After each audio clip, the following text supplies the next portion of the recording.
नमस्कार दोस्तों, आज हम बात करने वाले हैं क्लास 10 के एक मोस्ट इम्पॉर्टेंट चैप्टर जिसका नाम है रासायनिक अभिक्रिया एवं समीकरण। ठीक है, तो दोस्त ये क्लास 10 के लिए बहुत ही इम्पोर्टेंट चैप्टर रहने वाला है जो केमिस्ट्री के लिए है।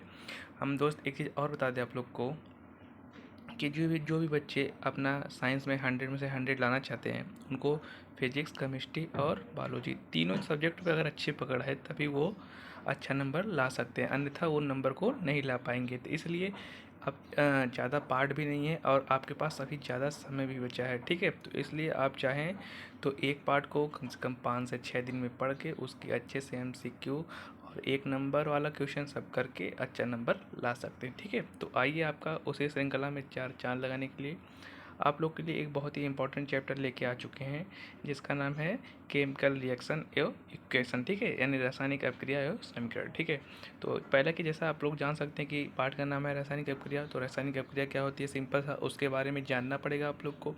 तो रासायनिक अभिक्रिया किसे कहते हैं, अभिक्रिया में क्या उत्पाद बनता है, क्या अभिकारक होता है, ये सब आपको जानना बेहद जरूरी है। तो आइए स्टार्ट कर लेते हैं। जैसा कि नोट नंबर 1 पॉइंट आप लोग देख चुके हैं, ऐसे परिवर्तन जिसमें नए गुणों वाले पदार्थों का निर्माण होता है उसे क्या कहते हैं, रासायनिक अभिक्रिया। ठीक है, इसमें क्या होता है भैया, एक नए गुण वाले पदार्थ का निर्माण होता है। ठीक है, और पॉइंट नंबर 2 जो दिया है वो दिया गया कि ऐसे पदार्थ जो रासायनिक अभिक्रिया में हिस्सा लेते हैं उन्हें अभिकारक कहते हैं। यानी अभिकारक जो होते हैं वो एक नए उत्पाद का निर्माण करते हैं जिनका एक नया गुण होता है। ठीक है, और जिनका निर्माण होता है भैया उसे वो क्या करते हैं, उत्पाद कहते हैं। ठीक है, ये तीन जो पॉइंट है इसको आप लोग नोट कर लेंगे।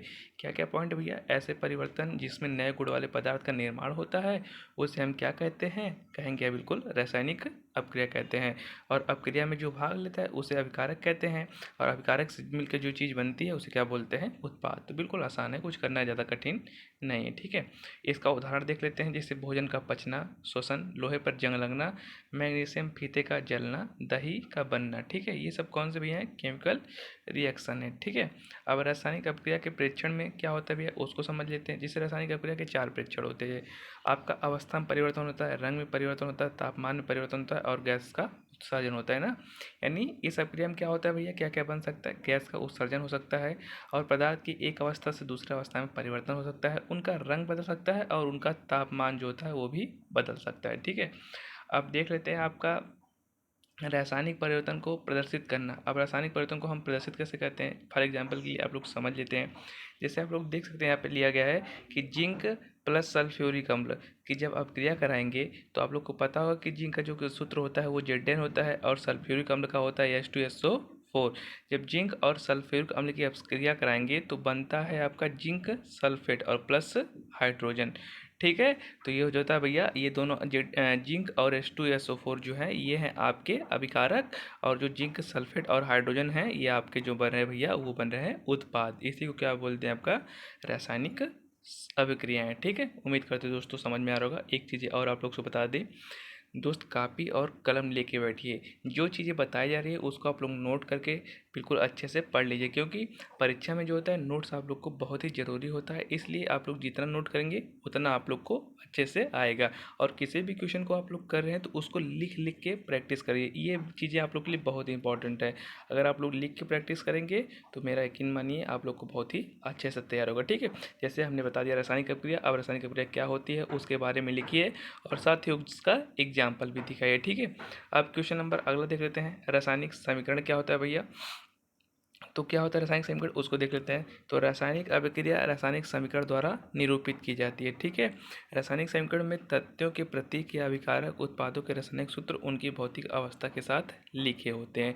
यानी रासायनिक समीकरण क्या होता है, जो आपका ये अभिक्रिया होती है उसी के गुण को दर्शाया जाता है, उसी को क्या बोलते हैं, आपका रासायनिक समीकरण। ठीक है, उसके बाद रासायनिक अभिक्रिया करो संतुलित करना, बिल्कुल आसान मेथड है, कुछ करना नहीं है। यानी बस जो अभिकारक हैं जो उत्पाद है दोनों सेम सेम यानी इक्वल इक्वल रहना चाहिए, उसी को बोलते हैं रासायनिक अभिक्रिया का संतुलन। एग्जाम्पल के लिए इसे पढ़ लेते हैं। आपका यहाँ पे द्रव्यमान संरक्षण का नियम, किसी भी रासायनिक अभिक्रिया में द्रव्यमान का न तो निर्माण होता है न ही विनाश होता है, बल्कि एक रूप से दूसरे रूप में परिवर्तन होता है, यही बोलते हैं क्या होता है आपका द्रव्यमान संरक्षण का नियम। ठीक है, अब देखिए जैसे अभी एग्जाम्पल के लिए आप लोग को दे दिया जाए यहाँ पे Fe प्लस H2O और मिला के आपका बना है Fe2O3 और प्लस H2।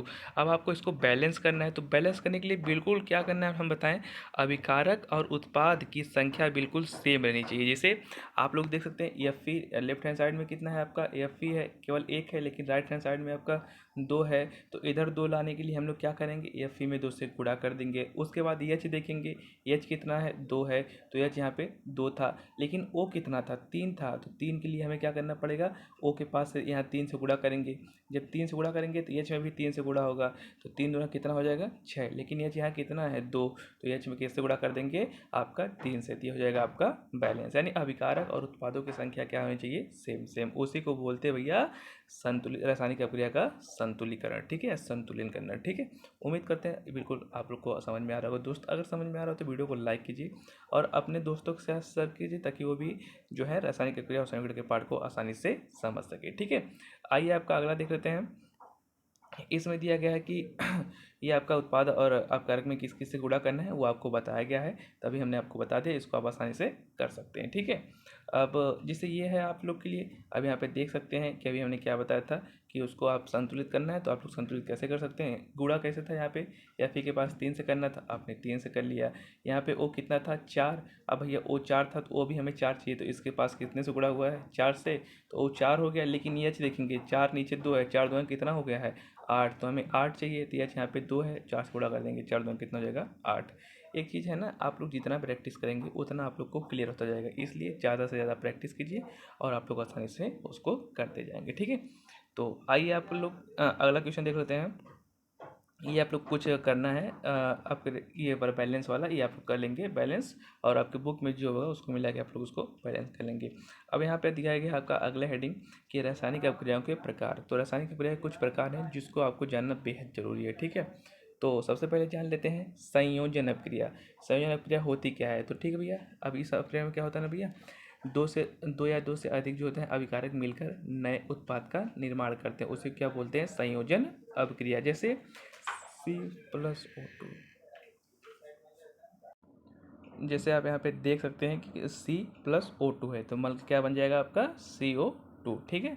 नीचे देख सकते हैं जल का निर्माण H2+O2, अब मिलकर क्या बन जाएगा आपका H2O, ठीक है। तो इसी प्रकार से हो जाएंगी अभिक्रियाएं कि दो या दो से अधिक जो होते हैं अभिकारक मिलकर एक नए उत्पाद का निर्माण करते हैं, उसे क्या बोलते हैं आपका, कौन सी अभिक्रिया बोलते हैं भैया, संयोजन अभिक्रिया। तो संयोजन अभिक्रिया याद करना पूछ सकता है शॉर्ट नोट में कि संयोजन अभिक्रिया किसे कहते हैं। तो बिल्कुल सिंपल सा है कि इस अभिक्रिया में दो या दो से अधिक अभिकारक मिलकर एक नए एकल उत्पाद का निर्माण करते हैं। एकल उत्पाद मतलब केवल एक ही उत्पाद बनेगा, ठीक है।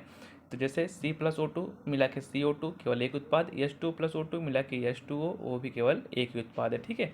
अब क्वेश्चन नंबर सॉरी आपका अभिक्रिया नंबर 2 देख लेते हैं कि ऊष्माक्षेपी अभिक्रिया किन्हें कहते हैं। तो ये बिल्कुल आसान है, जिन अभिक्रियाओं में उत्पाद के निर्माण के साथ ऊष्मा का भी उत्सर्जन होता है, यानी ऊष्मा भी निकलती है, उसी को क्या बोलते हैं, ऊष्माक्षेपी अभिक्रिया। एग्जाम्पल के लिए क्या भैया, CH4+O2 इक्वल टू CO2+H2O और प्लस ऊष्मा, बिल्कुल आसानी से कर सकते हैं मेरे भाई। और इसको बैलेंस करना है, तो बैलेंस करना हमने पहले बता दिया है कि अभिकारक उत्पाद में जो होता है आयों की संख्या जो होती है वो समान होनी चाहिए, उसी को बोलते हैं रासायनिक अभिक्रियाओं का संतुलन, ठीक है। तो ऊष्माक्षेपी अभिक्रिया बोलो आप लोग को याद हो जाएगी। इससे पहले हमने संयोजन बताया कि जिसमें दो या दो से अधिक मिलकर अभिकारक मिलकर एक नए उत्पाद का निर्माण करते हैं, उसे बोलते हैं ऊष्माक्षेपी अभिक्रिया। और संयोजन अभिक्रिया और ऊष्माक्षेपी में क्या होता है भैया कि जिन अभिक्रियाओं में उत्पाद के निर्माण के साथ ऊष्मा भी उत्सर्जन होती है उसे बोलते हैं आपका ऊष्माक्षेपी अभिक्रिया, ठीक है। जैसे मेथेन गैस को हम ऑक्सीजन के साथ अभिक्रिया कराएंगे तो कार्बन डाइऑक्साइड H2 और प्लस ऊष्मा निकलेगी, ठीक है। अब वियोजन अभिक्रिया देख लेते हैं इसमें।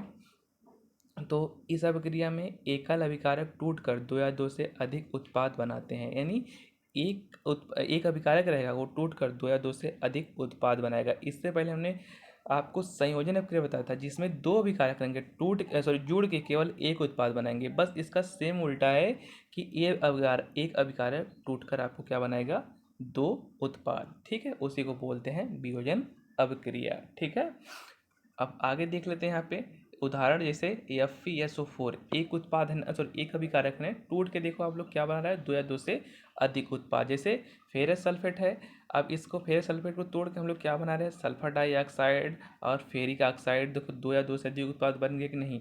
अब नीचे भी देख सकते हैं एक लाइन, कैल्शियम कार्बोनेट है, ठीक है, वो तोड़ के आपका CaO बन रहा है और CO2 बन रहा है, यानी बिना बुझा हुआ चूना और प्लस कार्बन डाइऑक्साइड बन रहा है। बिल्कुल आसान है, कुछ आपको करने की ज़रूरत नहीं है, ठीक है। अगला देख लेते हैं आप लोग को। अगला इसमें क्या आप लोग को पढ़ना है भैया, ऊष्मा शोषी अपक्रिया, ठीक है। ऊष्मा शोषी अपक्रिया दोस्त हम बता दें, ऊष्मा क्षेपी अपक्रिया, संयोजन अपक्रिया, वियोजन अपक्रिया और ऊष्मा शोषी अपक्रिया और रासायनिक अपक्रिया, जितने भी अपक्रिया बताएंगे हैं आप लोग इसको एक बार पढ़ेंगे और एक बार अच्छे से कहीं पे नोट करेंगे, क्योंकि ये आप लोग के लिए बहुत ही इंपॉर्टेंट रहने वाला है। और एक चीज़ बता दें, और दोस्तों अगर वीडियो पसंद आ रही है दोस्तों तो वीडियो को लाइक करिए, और चैनल पर पहली बार जुड़े हैं तो चैनल को सब्सक्राइब कर लिए, ताकि इसी तरह का और वीडियो का नोटिफिकेशन आपको मिलता रहे, ठीक है। अब ऊष्मा शोषी अपक्रिया क्या होती है भैया, जिन अपक्रियाओं में अभिकारक को तोड़ने के लिए ऊष्मा, प्रकाश या विद्युत ऊर्जा की आवश्यकता होती है, उसी को क्या बोलते हैं, ऊष्मा शोषी अपक्रिया। उनमें किसकी आवश्यकता पड़ेगी, ऊष्मा की, प्रकाश की, ऊर्जा की, उस अपक्रिया को क्या बोलते हैं, ऊष्मा शोषी अपक्रिया, ठीक है। तो आइए ऊष्मा शोषी में नंबर 3 क्या होता है, इसके बाद विस्थापन अपक्रिया देख लेते हैं। इन अपक्रियाओं में अधिक क्रियाशील या तत्व कम क्रियाशील तत्व को उसके यौगिक से विस्थापित कर देता है। मतलब नहीं समझ में आएगा कि जो अधिक क्रियाशील पदार्थ रहेंगे वो कम क्रियाशील पदार्थ को आसानी से विस्थापित कर देते हैं। जैसे Fe जो होता है Cu से क्या होता है, अधिक क्रियाशील होता है, इसलिए CuSO4 में से वो Cu क्या कर देगा, विस्थापित कर देगा। उसी को बोलते हैं विस्थापन अपक्रिया। विस्थापन मतलब जाके उसका स्थान ले लेगा, ठीक है, उसी को क्या बोलते हैं, विस्थापन अपक्रिया। अब आपका इसी प्रकार से अगला देख लेते हैं, द्विविस्थापन अपक्रिया क्या होती है भैया, द्विविस्थापन भी देख लेते हैं। इस अपक्रिया में उत्पादों का निर्माण दो यौगिकों के बीच आयनों के आदान प्रदान से होता है, ठीक है। यानी उत्पाद के क्या होता है भैया, फिर से पढ़ लेंगे एक बार। इस अपक्रिया में उत्पादों का निर्माण दो यौगिकों के बीच आयनों के आदान प्रदान से होता है। एग्जाम्पल के लिए समझ लेते हैं, जैसे Na2SO2 है, यानी सोडियम सल्फेट है, उसकी अपक्रिया बेरियम क्लोराइड से कराएंगे तो आपका बन जाएगा बेरियम सल्फेट और सोडियम क्लोराइड। इस अपक्रिया को क्या बोलते हैं भैया, द्विविस्थापन अपक्रिया, ठीक है। इसमें 2 लोग विस्थापित हो जाएंगे। अब आपका देख लेते हैं अपचयन और उपचयन, मोस्ट इंपॉर्टेंट है ये आप लोग के लिए, शॉर्ट नोट पूछा जाता है, इसको कवर करेंगे। उपचयन किसे कहते हैं, तो भैया जब किसी पदार्थ में ऑक्सीजन की वृद्धि होती है साथ ही हाइड्रोजन का ह्रास होता है, उसे क्या बोलते हैं, उपचयन अपक्रिया। जैसे C+O2 CO2 और Cu+O2 CuO और CuO+H2 आपका हो जाएगा Cu+H2O। इसे क्या बोलते हैं, उपचयन या अपचयन अपक्रिया। बहुत ही आसान है, जहाँ आप लोग एक बार पढ़ेंगे आप लोग को आसानी से क्लियर हो जाएगा, ठीक है। तो आइए आपका अगला क्वेश्चन देख लेते हैं भैया, अपचयन अपक्रिया। तो अपचयन मतलब सिर्फ उसी का उल्टा हो जाएगा, जब किसी पदार्थ में ऑक्सीजन का ह्रास होता है और हाइड्रोजन की वृद्धि होती है, और इसका उल्टा उपचयन में था, हाइड्रोजन का ह्रास और ऑक्सीजन की वृद्धि, ठीक है। तो उसे अपचयन, इसे क्या बोलेंगे, सॉरी उसे उपचयन, इसे अपचयन। एग्जाम्पल के लिए CuO+H2 मिलाएंगे तो बन जाएगा आपका Cu+H2O। अपचयन और उपचयन अपक्रिया ऊपर देख सकते हैं, ठीक है। यानी CuO का क्या हुआ है, अपचयन, और H2O का क्या हुआ है, उपचयन, ठीक है। यानी नीचे पढ़ सकते हैं, इस प्रक्रिया में कॉपर ऑक्साइड में अपचयित हो जाता है और हाइड्रोजन उपचयित होकर जल बनाता है, और नीचे ऊपर देख सकते हैं आप लोग, ठीक है। और मोस्ट इंपॉर्टेंट जो आपके शॉर्ट नोट रहने वाला इस लेसन में वो है आपका संक्षारण, ठीक है। संक्षारण किसे कहते हैं भैया, पहले परिभाषा सुनेंगे इसका। संक्षारण मतलब होता है जब कोई धातु वायु, अम्ल के आदि के संपर्क में आती है तो क्या होता है भैया, धातु की जो ऊपरी परत होती है वो कमज़ोर हो जाती है, उसी को बोलते हैं संक्षारण, ठीक है। यानी जब कोई धातु क्या होती है, वायु, अम्ल आदि के संपर्क में आती है तो उसकी ऊपरी परत कमज़ोर हो जाती है, उसी को बोलते हैं संक्षारण। एग्जाम्पल याद रखना, लोहे की वस्तु पर जंग लगना, चांदी के ऊपर काली परत, चांदी के ऊपर काली परत, तो तांबे के ऊपर हरी परत का चढ़ाना, ये सब क्या है, संक्षारण के उदाहरण। वो वायु के संपर्क में आके क्या होंगे भैया, उनकी जो परत होती है वो बहुत ही कमज़ोर हो जाती है, ठीक है, उसे बोलते हैं संक्षारण। और इस पार्ट की सबसे लास्ट हेडिंग जो है आपकी विकृत गंधिता। संक्षारण और विकृत गंधिता आपके हर साल एग्जाम में बनते हैं, तो इसलिए आप लोग इस पॉइंट को कवर करेंगे। विकृत गंधिता क्या होती है उसको भी समझ लेते हैं भैया, विकृत गंधिता के बारे में। तो विकृत गंधिता क्या होती है भैया, वसायुक्त या तैलीय खाद्य सामग्री, ठीक है, जिसमें तेल होता है, वायु के संपर्क में आने पर उपचयित हो जाते हैं, जिनमें स्वाद में गंध और परिवर्तन आ जाता है, उसे ये बोलते हैं विकृत गंधिता। जैसे विकृत गंधिता में क्या होता है ना, किसी की चीज़ को जो तेल में जिसे भुना होता है उसको हम वायु के संपर्क में रखते हैं, तो वायु जो होती है उससे उपचयित हो जाती है, और क्या होता है उसके स्वाद में परिवर्तन आता है, उसमें गंध आ जाती है, उसी को बोलते हैं विकृत गंधिता, ठीक है। विकृत गंधिता को रोकने के उपाय क्या क्या है भैया, प्रतिऑक्सीकारक का उपयोग करके वायुरोधी बर्तनों में खाद्य सामग्री रखिए जिसमें वायु न प्रवेश करे, ठीक है, वायु के स्थान पर नाइट्रोजन गैस द्वारा या शीतलन द्वारा, यह है विकृत गंधिता के एग्जाम्पल, ठीक है। इसी के साथ जो होता है ये पार्ट होता है समाप्त दोस्तों, और ज़्यादा कुछ नहीं पढ़ना है, जितने भी डिफिनेशन इसमें बताए गए सब आपको कवर करना है, और एक चीज़ और आपको नोट करना है और बिल्कुल अच्छे से लिखते चलना है, तभी आप लोग साइंस में अच्छा से अच्छा स्कोर कर सकते हैं। क्योंकि साइंस में आप लोग को पता है फिजिक्स पढ़ना है, केमिस्ट्री पढ़ना है और बायोलॉजी पढ़ना है, और एक भी जहाँ भी आपको सब्जेक्ट कमज़ोर हुआ आप लोग साइंस में अच्छा नंबर नहीं लेके आ पाएंगे, तो इसलिए सबको आपको कवर कराया जाएगा। बिल्कुल मेहनत और लगन से लग जाइए और बिल्कुल अच्छे से पढ़ते रहिए, ठीक है दोस्त। एक बार फिर से कहेंगे, वीडियो पसंद आए तो वीडियो को लाइक करिएगा, चैनल पर पहली बार जुड़े हैं तो चैनल को सब्सक्राइब कर लीजिएगा, ताकि इसी तरह के नोटिफिकेशन आपको मिलता रहे, ठीक है। मिलते हैं नेक्स्ट वीडियो में एक और मज़ेदार पार्ट के साथ, तब तक के लिए धन्यवाद।